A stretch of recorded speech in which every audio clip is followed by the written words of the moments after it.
চার কারণে, চারটা ক্যাটাগরিতে নারীকে বিবাহ করে। লিজামালিহা, তার সৌন্দর্য দেখে, ওয়ালি হাসাবিহা, তার বংশ দেখে, ওয়ালি মালিহা, তার সম্পদ দেখে, ওয়ালি দীনিহা, তার দিন দেখে, তার ধর্ম দেখে।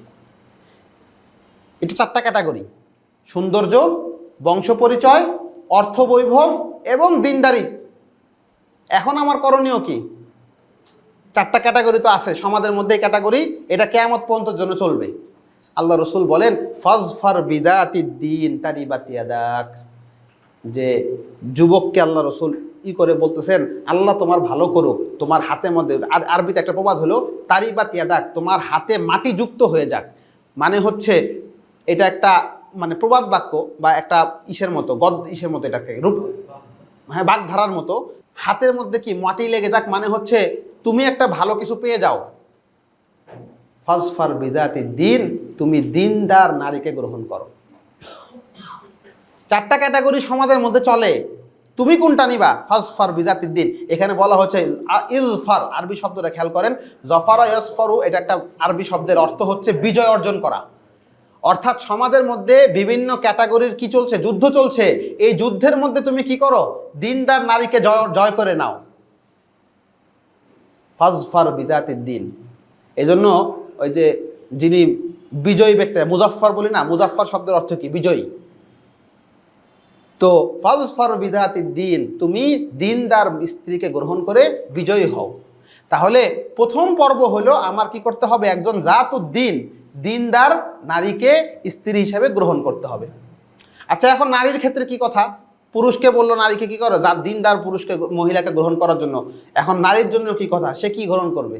ওইটা ওই আয়াতে বলা হয়েছে, ওয়ালা তুনকিহুল মুশরিকিনা হাত্তা ইউমিনু, তোমরা কোনো মুশরিক পুরুষের কাছে তোমার মেয়েকে বিবাহ দিও না। ওয়ালা আবদুন মুমিনুন খায়রুম মিন মুশরিকিন ওয়ালাউ আ'জাবাকুম, একটা সাধারণ দরিদ্র মুমিন পুরুষ যে যদি সে কি হয়, অধীনস্থ গোলামও হয়, সেও একজন মুশরিকের থেকে অধিক উত্তম, যদিও সে তোমাদেরকে আকর্ষণ করে, তোমার তার প্রতি আকর্ষণ তৈরি হয়, তার বংশের কারণে, তার অর্থের কারণে, তার সৌন্দর্যের কারণে যদি কি হয়, তুমি যদি সেই পুরুষের প্রতি আকৃষ্ট হও, তারপরও এখানে পরিবারকে বলা হয়েছে তুমি তার কাছে তোমার মেয়েকে বিবাহ দিও না। তাহলে ঈমানের সাথে সম্পর্ক, যে একজন দিনদার মুমিন নারী এবং পুরুষ তাকে গ্রহণ করা, এটা হলো বিবাহের ক্ষেত্রে প্রথম শর্ত। একটা সুন্দর পরিবার, আদর্শ পরিবার যদি আমি চাই, আদর্শ সন্তান চাই, আমার আদর্শ পিতা, আদর্শ মাতা কি করতে হবে? আগে নির্বাচন করতে হবে, প্রথম কথা। এই জন্য আল্লাহ রাসূল সাল্লাল্লাহু আলাইহি ওয়াসাল্লামের কাছে হাদিসের মধ্যে বলেছেন, ইদা জাআকুম মান তারদাউনা দীনাহু ওয়া খুলুকাহু ফাজাউইজুহু। ইদা জাআকুম মান তারদাউনা দীনাহু ওয়া খুলুকাহু, এটা হলো বিবাহের মানদণ্ড। স্বামী স্ত্রী, পাত্র পাত্রীর বায়োডাটার মধ্যে লিখতে হয় না অনেক কিছু, তার কি ক্যাটাগরি? আর হাদিসের ভাষায় এটা হলো পাত্র পাত্রী বা পাত্রের ক্যাটাগরি। ইদা জাআকুম, হে কন্যার বাবা, ইদা জাআকুম মান তারদাউনা দীনাহু ওয়া খুলুকাহু, পুরুষকে উল্লেখ করে বলেছেন, কিন্তু হাদিসের মধ্যে আল্লাহ রাসূল যদিও কথার পুরুষকে সম্বোধন করে বলেন, উদ্দেশ্য পুরুষ এবং মহিলা উভয়ের জন্যই।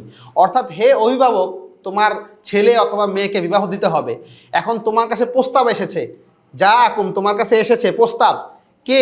মান তারদাউনা দীনাহু ওয়া খুলুকাহু, যার দিনদারি এবং যার চরিত্রের ব্যাপারে তোমার সন্তুষ্টি আছে, এমন ব্যক্তি যার দিনের ব্যাপারে, দিনদারির ব্যাপারে এবং চরিত্রের ব্যাপারে তোমার কি আছে?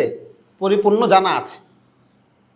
এখন এখানে দিনদারির সাথে চরিত্রের কথা আলাদাভাবে কেন বললেন আল্লাহ রাসূল? সৎ চরিত্র বা অসৎ চরিত্রবান কি দিনদার হতে পারে?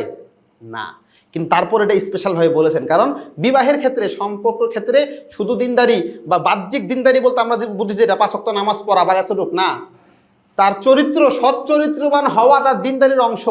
একজন অসৎ চরিত্রবান ব্যক্তি যদি কি হয়, নামাজ পড়তে তাকবীরুল্লাহ ইমামের পিছনেও পড়ে, তাও কি হবে না? পরিপূর্ণ মুমিন হবে না।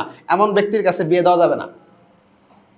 তো মান তারদাউনা দীনাহু ওয়া খুলুকাহু, যার দিনদারি এবং যার চরিত্রের ব্যাপারে তোমার সন্তুষ্টি হয়, তোমার পছন্দ হয়েছে, ফাজাউইজু, তার কাছে মেয়ে বিয়ে দাও, তার কাছে ছেলে বিয়ে দাও। আল্লাহর পক্ষ থেকে, আল্লাহ রসুলের পক্ষ থেকে আদেশ, এমন ব্যক্তি যদি চলে আসে, এরকম পরিবার, এরকম মেয়ে বা ছেলে যদি তুমি পেয়ে যাও, তাহলে তাকে ফাজাউইজু, তাকে বিবাহ দিয়ে দাও। ইল্লাম তাফআলু, এখন তুমি বিবাহ দিলা না, তুমি আরো অনেক ক্যাটাগরি খুঁজতেছো, আরো অনেক ধরনের এস্টাবলিশমেন্ট খুঁজতেছো, যে ছেলের এটা লাগবে, মেয়ের এটা লাগবে, পরিবারের এটা লাগবে, এটা লাগবে, এরকম অনেক কিছু তুমি খুঁজে খুঁজে বিবাহ দিলে না।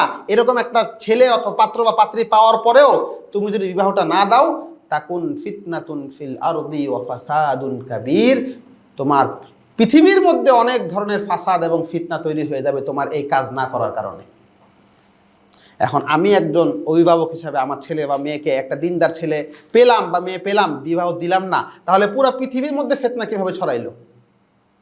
মানে হচ্ছে আমার এই একটা কাজ না করার কারণে এই সমাজের মধ্যে যদি এই ছেলে এবং মেয়ের দ্বারা কোনো ধরনের গুনাহ ছড়ায়, এটার আসর একটা গুনাহ পুরা দেশের মধ্যে গুনাহ করার আলামত, সমান সমান।